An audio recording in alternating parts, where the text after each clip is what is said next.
Okay. You're doing fine, though. You took linear algebra, so you're Yes, this is a lot of. Okay, so we're gonna pivot a little bit from this. We're gonna come back. We'll come back to that and like expand on it. Now we're gonna kind of get into how many of you guys like from Algebra 2 remember stuff like reduced row echelon form and like solving systems of equations doing that? Like how many of you guys like at least vaguely remember that? Like the fact that we did that? Okay, how many of you would feel confident like doing that now if I gave you like a pretty simple system of equations and said solve it? Okay, only a few of you. Great, because we're going to review it. Okay, first we need to start with inverse matrices.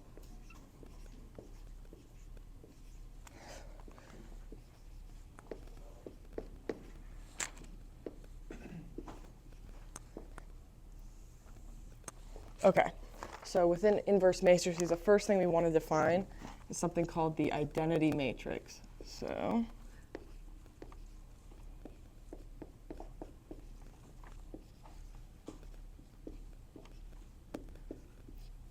the identity matrix, I'm just going to show you visually what it looks like. So it's a capital I to represent the identity matrix.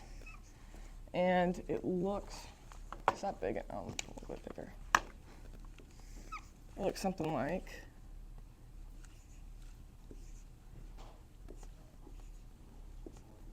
how many of you guys remember something that kind of looks like this? You guys remember that? Okay. This can be as big as you want it to be, but it is important to remember that it always has to be square. And we will write, oh, do that right. Yeah.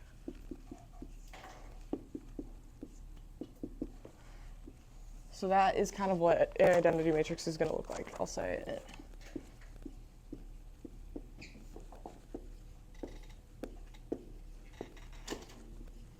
Has to be square. Okay.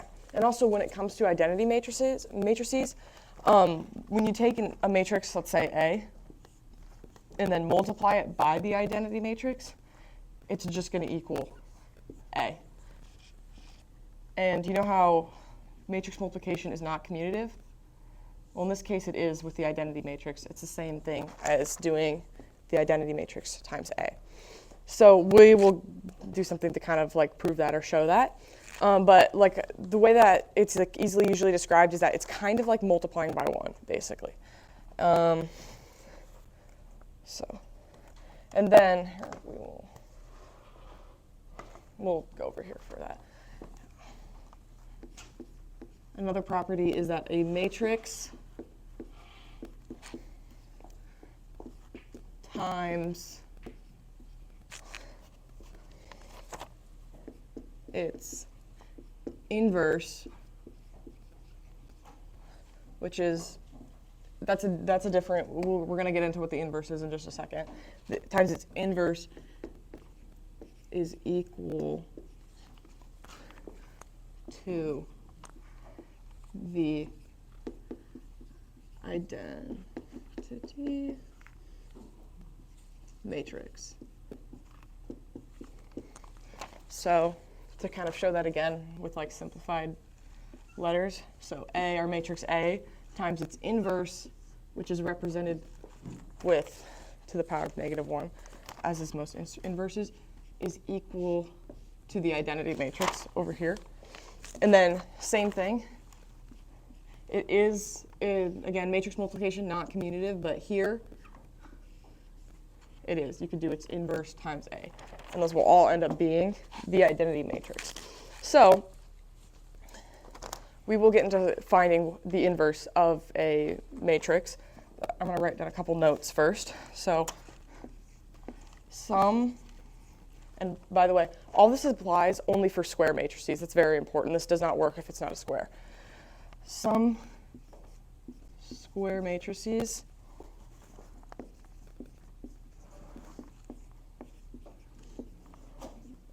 do not have inverses.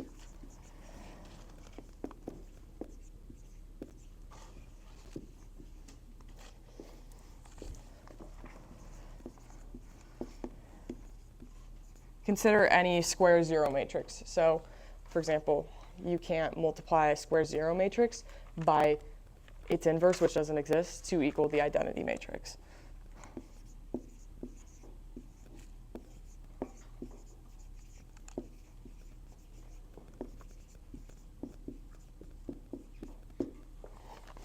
And then the inverse of a matrix, for example, we'll say A, exists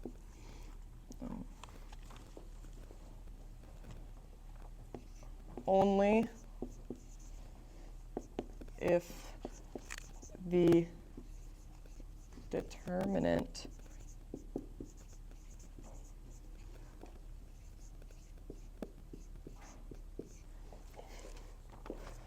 of the square matrix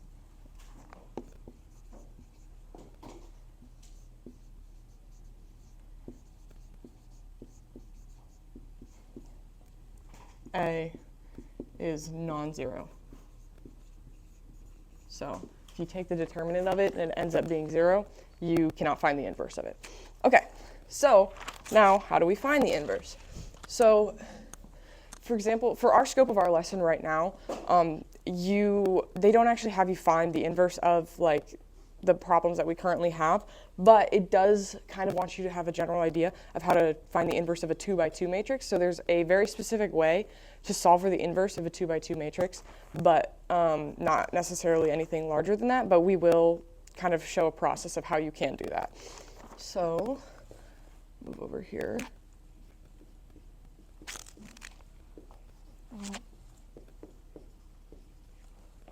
Finding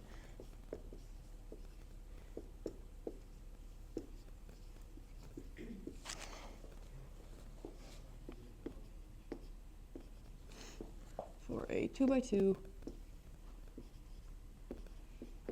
matrix.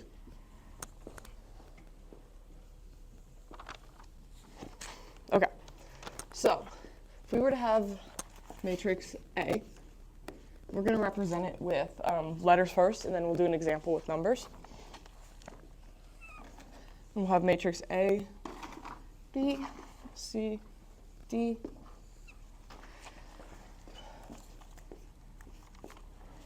If A has a non-zero determinant, non-zero determinant, meaning that you can find the inverse. And we can represent that determinant like that with the straight lines around the letter, which equals AD minus BC do not equal 0. BC, how you find the determinant. Then its inverse is given by, and I believe people who've taken linear algebra already know this, but this is going to be like kind of a formula, and at the moment it's just kind of like a given.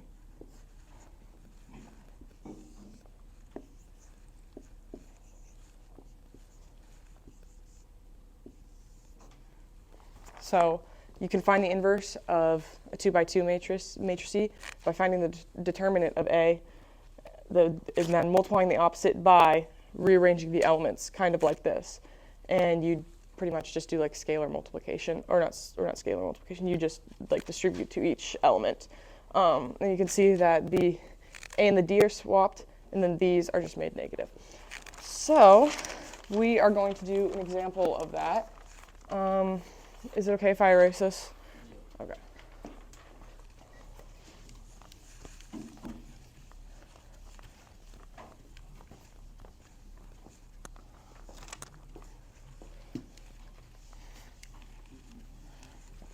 And this is all still under inverse matrices if you're worried about titling.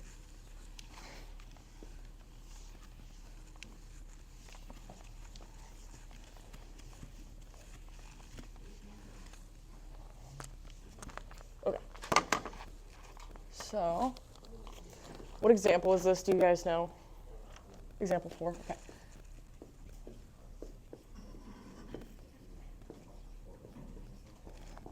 example 4.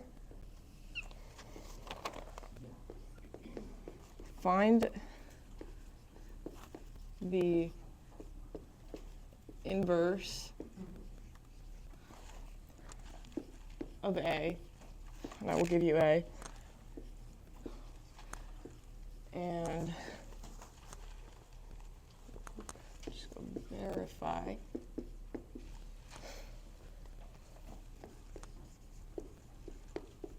it is the inverse. And then A, we'll just keep it simple. It's 1, 2, 3, 4. Okay, so I'm going to see if you guys can use that over there to try and find the inverse of A. Raise your hand when you're done, or if you don't know what you're doing. And then if you can find how you would verify that it's the inverse, go ahead and do that. But if you don't, we can go over that together.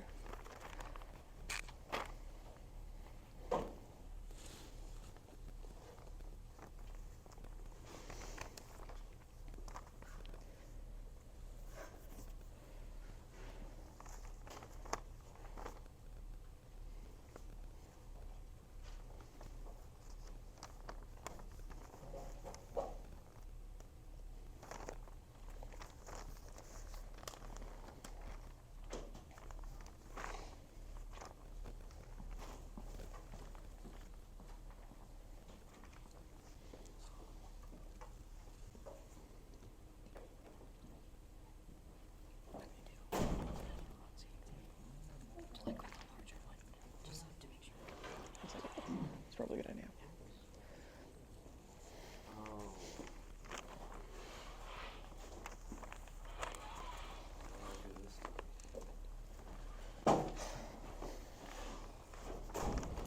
One, two.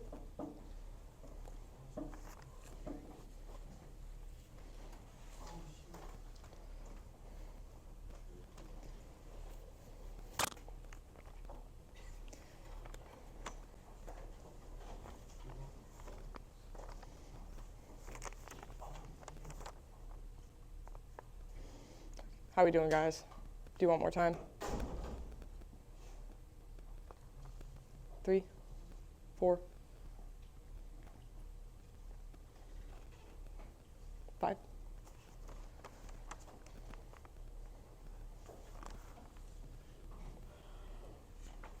6, 7, 8, 9.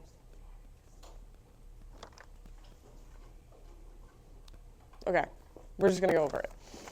Okay, guys, so were you guys able to like successfully kind of solve it, figure out what it is? Okay, let's go through it then. So, inverse of A is equal to, somebody want to set this up? Any takers?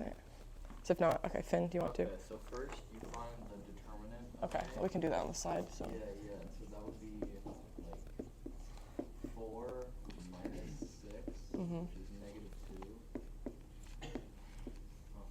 And then you do, so 1 over -2 times matrix, it's like 4.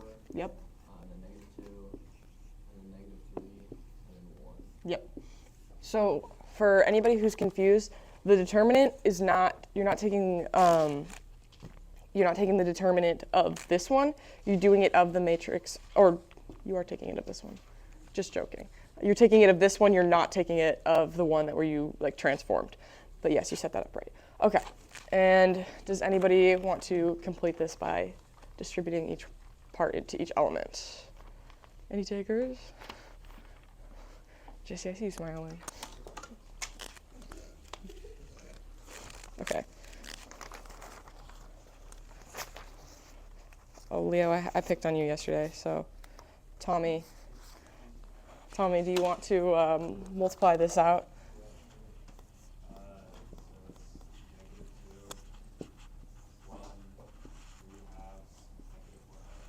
Awesome. Thank you. Okay, and now, good job. You found the inverse. Now you can verify that this is the inverse. If you guys remember the process, you multiply the inverse by the original matrix, and that should get you the identity matrix. So Is there anybody who wants to explain that? Anybody who, so what are you confused about? What did we explain? Oh, we're verifying, now we're verifying that this is the inverse and we did it correctly, just kind of to show the process that if you multiply the inverse by the original matrix, you should get the identity matrix. So, Callum, you had your hand raised. Okay, set it up for me, Callum. So I did the matrix 1, 2, 3, 4 times -2, 1, 3 halves, and -1 half. Mm-hmm. And then we do like row 1 times column 1, Mm-hmm. which gives you -2 plus 3. Yeah, so do you guys want me to write out the steps, or do you want to just go to the, okay. Okay, well then it's just 1, 0, 0, 1. And then that will, so is anybody confused that, so you would do 1 times -2, so you did -2 plus 3, that would get you 1, and then you go from here, multiply here then you got 1, or -1, 0, and then you continue doing the math, and it eventually gets you the identity matrix, which shows that we found the inverse correctly. Good job, guys. Okay, awesome. There's still more to go. And we're gonna, okay, can I erase this? We all good? Okay, awesome. So now we get back to the real Algebra 2 stuff.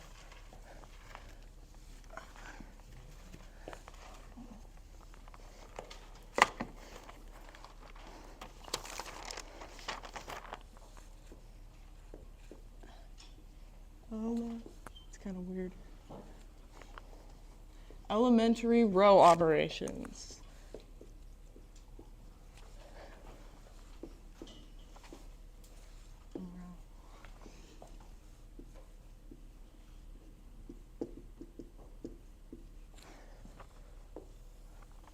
Okay. Do you guys remember in Algebra 2 how if we would solve for like a system of equations, we'd have to get it to reduce row echelon form, which would kind of be like the identity matrix? Okay. Do you remember how there was certain operations that you could do on each row to get it into that form? So we call those, at least now, we call those elementary row operations. So they're operations that we do to each row in a matrix that I guess are pretty easy, so they call them elementary row operations. So when you, we're eventually going to get, so I'll just kind of show examples. So you don't have to write this down, but remember in Algebra 2, we could just do 1, 2, 3, 4, and then there would be a line, and then it could be like, do we remember this? And this line would represent kind of like where the equal sign was, and then we'd put our like solutions to the equation that we had. So like this would be like x plus 2y equals 4. This would be 3x plus 4y equals 7. So we never really defined what that meant when we put this line in the middle, but that's called augmenting a matrix. So we'll just kind of get into that.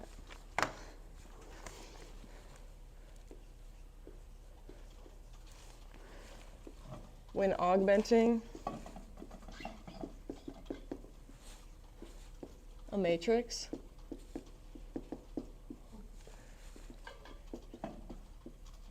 elementary row operations are used to solve the system.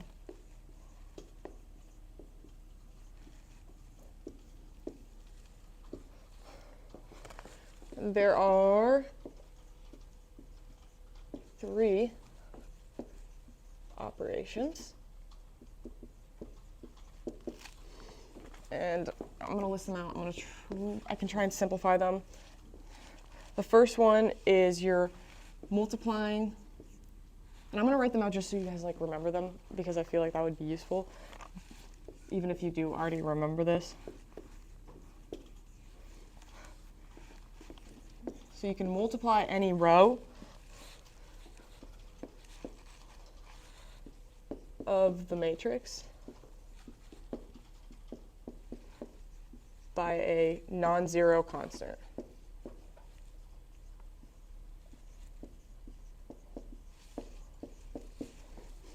Second thing that you can do is you can interchange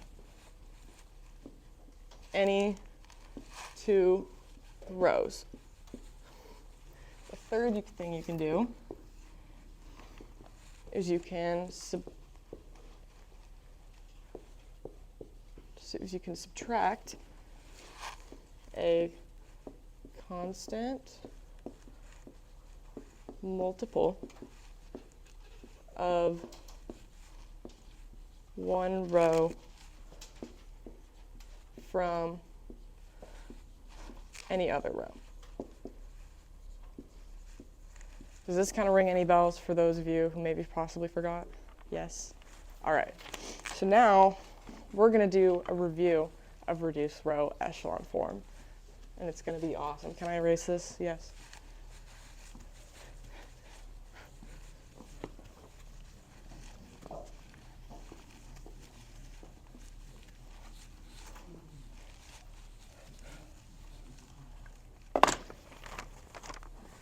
Okay, we're going to do a little review. I know, Heather.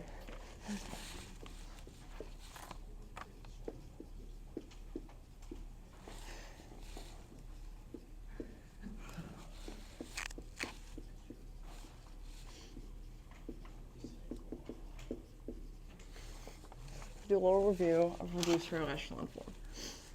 It's going to be really thrilling. So we'll give you the system, 2x plus 4y equals 10, x plus y equals 3. So I'm going to let you guys see if you can remember how to do this. And if you absolutely cannot or have no idea what you're doing, raise your hand. And we can go over it as a group.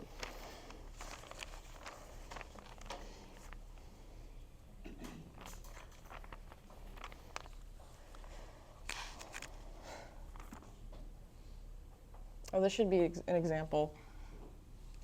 We're going to call this, what is this, example 5? Example 5. And I should write, here, one second. I'm going to write the instructions for you guys.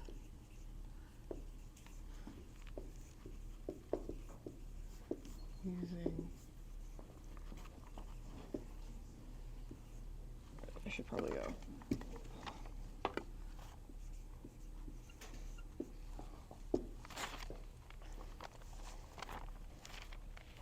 One.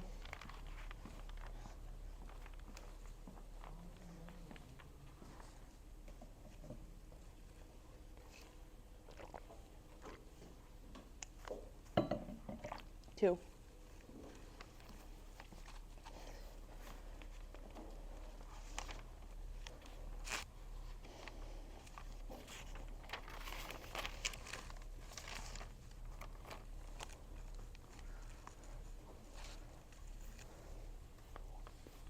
Three. 4.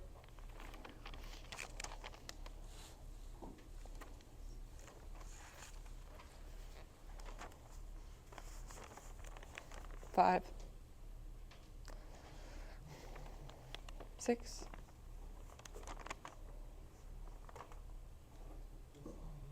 7.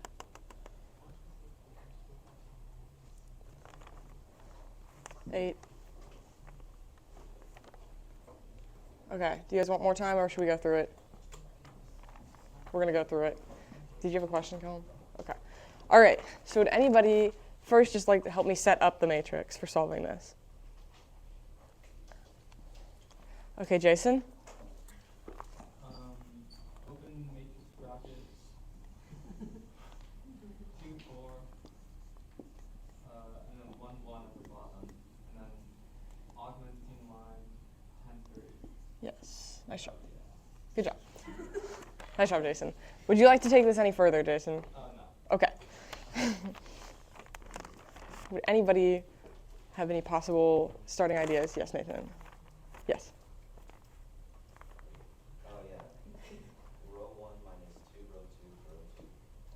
Wait, say it again? Well, okay. You row 1 Okay. minus 2 times row 2. I'm just getting rid of the x term on row 2. Okay. So I should probably explain this. Well, okay, I might just walk you guys through because there's a little bit, I would say, like the way that you want to do this, by the way, just for like general like notation when we did this, is you want to go column by column, which not everybody remembers. So when you're solving this, you probably want to start up here, try and get this a 1, make that a 0, make that a 0, make that a 1. So what you could just do here is just swap the two. So just for like the purpose of solving for reduced row echelon form.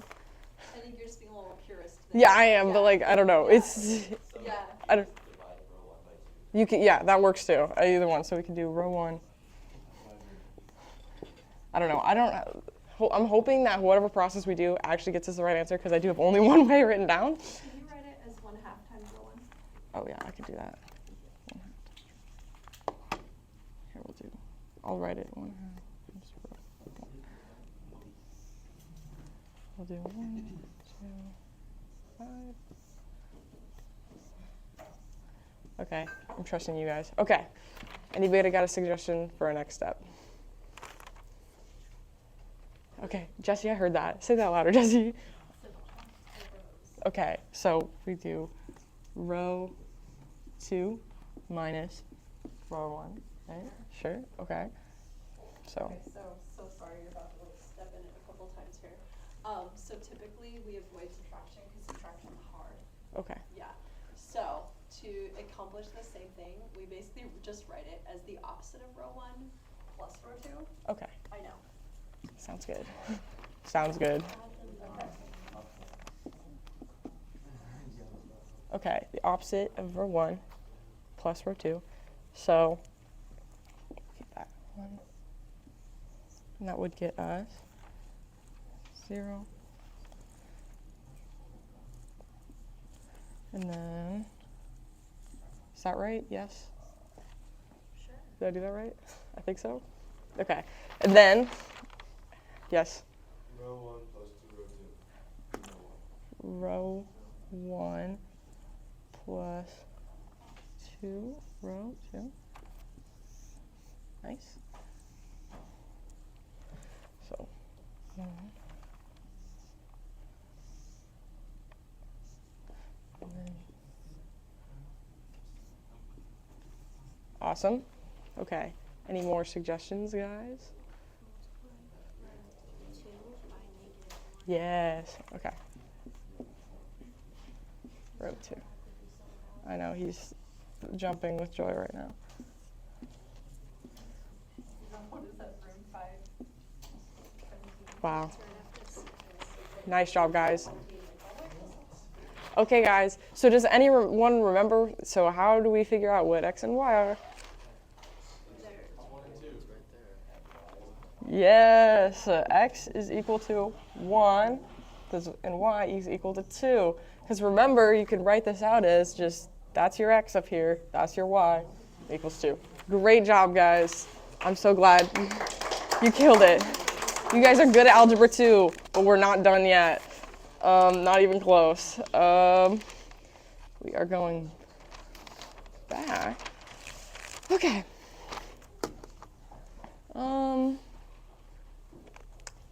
We'll do it over here. We'll go back over.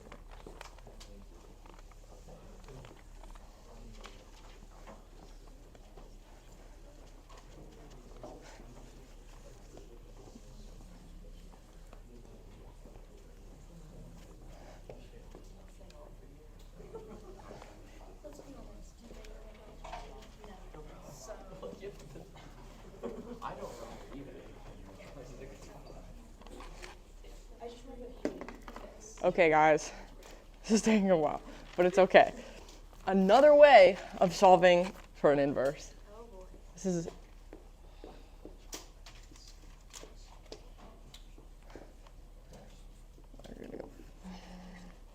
wait, that's wrong.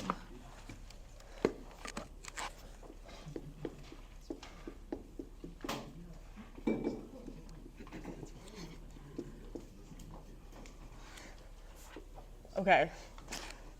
So another way you can solve, I'm just going to walk us through this because you can, those of you who already know what this is can just kind of like shout it out. But another way to solve for an inverse is to augment matrix A.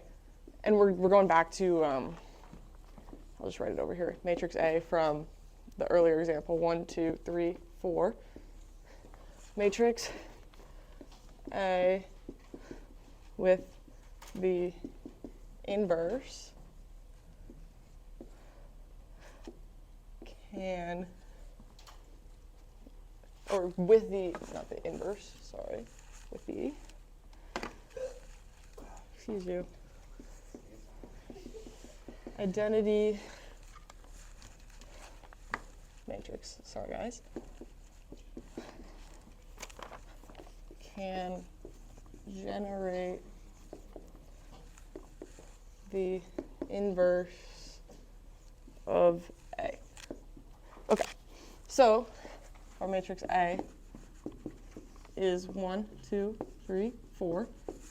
What we can do is augment matrix A with the identity matrix. And then what you're trying to do is basically make this over here into the identity matrix, and that should give you the inverse over here. So this is A, this is the identity. So I'm just going to walk us through it. Okay, so we can do like -3 row 1 plus row 2. And that would get us 1, 2, 1, and then 0, -2, -3, 1. Just to kind of show the process, because I want to get through this. Okay, and then we could do row 1 plus row 2. And this would get us 1, 0, -2, 1, 0, -2, -3, 1. So you kind of see what we're doing here is we're trying to find the identity matrix over here, and then it'll spit out the inverse over there. These are kind of spaced weirdly. Let me do that. Okay. And then we can do -1/2 is row 2. We got 1, 0, -2, 1, 0, 1, 3/2, -1/2. And would you believe it, guys? If you look back to the inverse that we solved for earlier, it's the same. That is shocking, I know. Okay, we're not done yet. Don't worry, guys. It's a fun-filled day. Now, this is all going to come together, kind of. You were like, why are we doing all this? This makes no sense. Well, it's all going to come together in the end. Back with what we were doing, kind of with the warm-up, and what we were doing yesterday.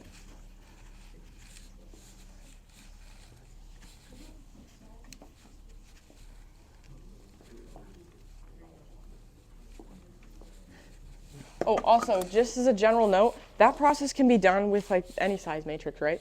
But it's just like really annoying and kind of takes a really long time. But if you were going to do that, you would probably do it with the form I showed you earlier for a 2x2. And this is just for proof of concept, basically. Okay, on to the next section. Well, we switch over to that as soon as you're not doing a 2x2. As soon as you're not doing it, yeah, I would say, yeah. But if you had a 2x2, The cute thing you showed. is only 2x2. That's only for a Yeah, 2x2. that's only, okay. Next section.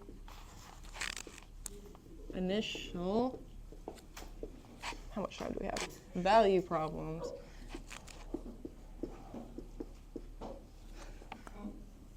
Okay. This is example, well, just example. Is this example 6? Yes? Okay. We're going to set up the general solution with solutions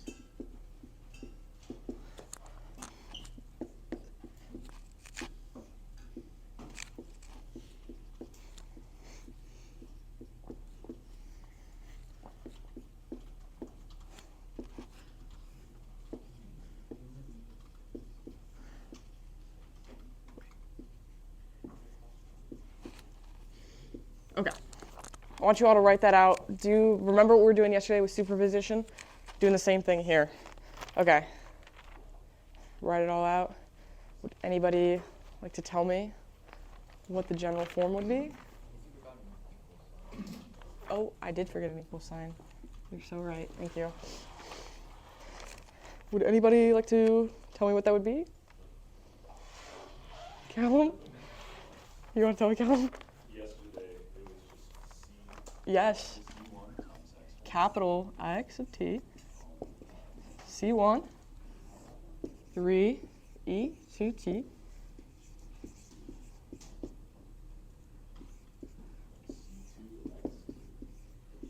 Yes, good job. Okay, cool. So here's a funky little thing that you can do with this form is you can write it into, you can write it in like the scalar form. So the scalar form would be, so there's something kind of crazy that you can do here is you can kind of like go like this, where you like write C1, 3e to the t plus C2 e to the negative 5t, and then write a second equation with C1, 2e to the 2t plus C2, 3e to the 5t. So I'll just write that out, and we're going to call it sub x1. It's kind of strange notation, because sometimes when we've been solving this, sometimes it's been like x1, x2, x3, or x sub 1, x sub 2, x sub 3. That could technically be like x, y, z, but sometimes the book will use the notation of just x sub 1.